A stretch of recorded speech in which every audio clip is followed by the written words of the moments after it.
stated that President Kennedy was struck by 2 of these bullets. The first bullet entered at the back of his neck and exited in the lower portion of his throat, causing a wound which would not necessarily have been lethal. A second shot then struck the president in the back of the head, causing a massive and fatal wound. Based upon the medical reports and the testimony of the doctors from Parkland Hospital, the commission concluded that Governor Connally was hit by 1 bullet. This bullet entered the right side of the governor's back and traveled downward through his chest, breaking his 5th rib. The bullet then passed through his right wrist, breaking the radius bone before finally entering his left thigh, where it caused a superficial wound. In its most controversial conclusion, the report then stated, although it is not necessary to any essential findings of the commission to determine just which shot hit Governor Connally, there is very persuasive evidence from the experts to indicate that the same bullet which pierced the president's throat also caused Governor Connally's wounds. This assertion that 1 bullet hit both President Kennedy and Governor Connally became known as the single bullet theory. It would become the most challenged aspect of the entire Warren report. While the commission claimed that it was not necessary to determine just which shot hit Governor Connally, the critics argued that it was crucial. Boy, and you better believe that too. The single bullet theory was essential crucial to the commission's case because of a timing conflict between the wounding of the 2 men, as seen on the Zapruder film, and the time needed to operate the bolt-action rifle which the commission said Oswald had used. You'll find out in a FBI minute and Secret Service why tests the at timing the is assassination crucial when site, the bullet missed. together with a frame-by-frame examination of the Zapruder film, revealed that President Kennedy and Governor Connally were wounded within 1.6 seconds of each other. Test with the rifle found in the book depository, however, showed that even in the hands of an expert, the weapon required a minimum of 2.3 seconds to fire 2 shots. Since it was therefore physically impossible for the alleged murder weapon to have been fired twice during the time period in which both the president and the governor were wounded, only 2 possibilities existed. Either both men were hit by the same bullet, or there was a second assassin. The single bullet theory was further necessitated by the commission's conclusion that only 3 shots were fired. One of these shots, though, was known to have missed the limousine entirely, striking a curbstone near the triple underpass. While it was not known which of the 3 shots missed, the commission was... And therein lies their little problem. The shot that missed wound up way the heck over here. So convincing is the film of the 2 separate shots that both the FBI and the Secret Service reports on the assassination stated that the 2 men were hit by different bullets.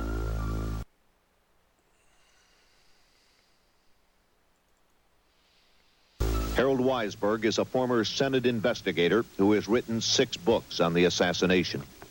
Neither the FBI nor the Secret Service supported the single bullet theory, and as of the last time I saw any of their records that include a reference to it, they were still not sort of laughing about the commission and its single bullet theory.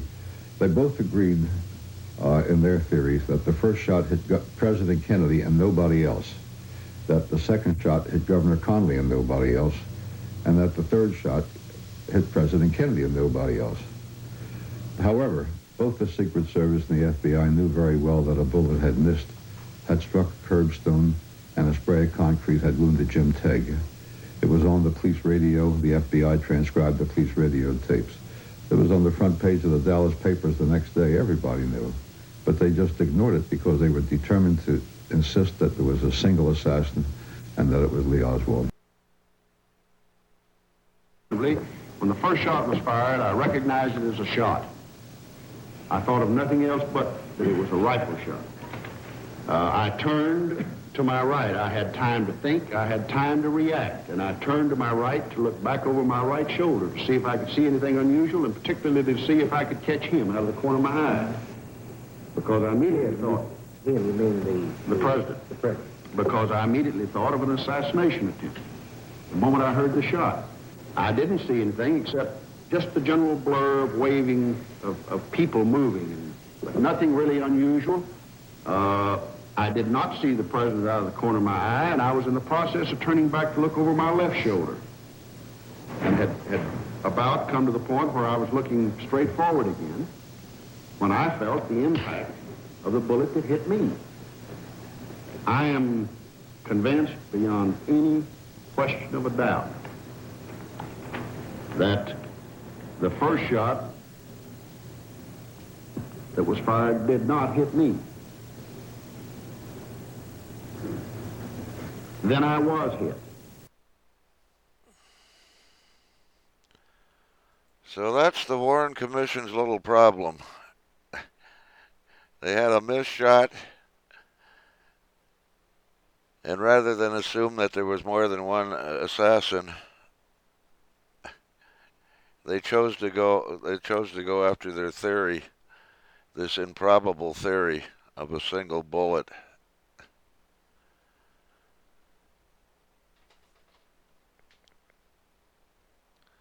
When most of the American people felt that the Warren Commission would not leave a stone unturned to find the assassin of the President of the United States, they chose instead to go after this one theory because it was the only way they could keep a single assassin up in the sixth floor of the book depository building. Let's go over this single bullet, well, we call it something other than bullet, but single bullet theory. Now, the Warren Commission here is claiming that both men were struck while they were behind the freeway sign.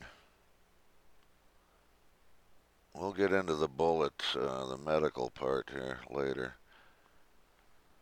And as Governor Connally has stated, he was in the process of turning back to look over his left shoulder, and had about come to the point where he was looking straight forward again when he felt the impact of the bullet that hit him. Also, what occurred to me is that Governor Connally was struck in his right wrist, and I don't want to upset the experts here, but something seemed obvious to me. If he was struck in his right wrist, and actually what the Warren Commission is saying, that both men were hit at some point where they were behind the freeway. Governor Connally suffered a delayed reaction. So he was hit through his chest, his right wrist, and wound up in his by his left knee. And left fragments in his wounds, but he suffered a delayed reaction, they claiming. So, like I say, it occurred to me that what you want to look at is the governor's right wrist. So, as we see here, as the president reemerges from the sign, he's already clearly been hit. He's already starting to react to his wounds in his throat. Now the governor is struck. Again, watch the right wrist there. There is the moment of impact. One more time. President's already reacting to his wound. About 2:28 or 9, 27:28. That's when Governor Connally is struck. So it's kind of in between. The Warren Commission is saying they were both struck while they were behind the freeway sign. In actuality, the president was struck while he was behind the sign. He's already starting to react to his wounds. And then the governor is struck right here about 28:8. You can clearly watch his right wrist one more time. Right there.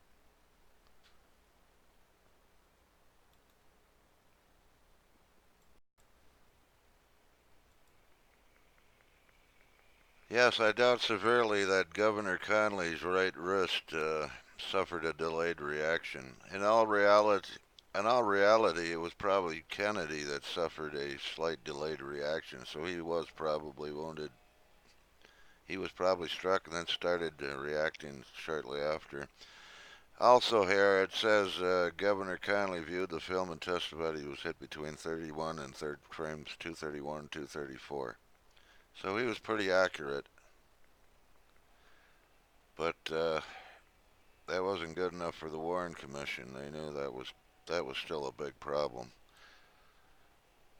28, 228,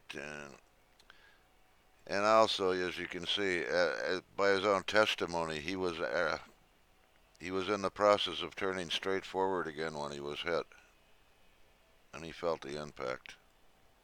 Exactly what the film shows.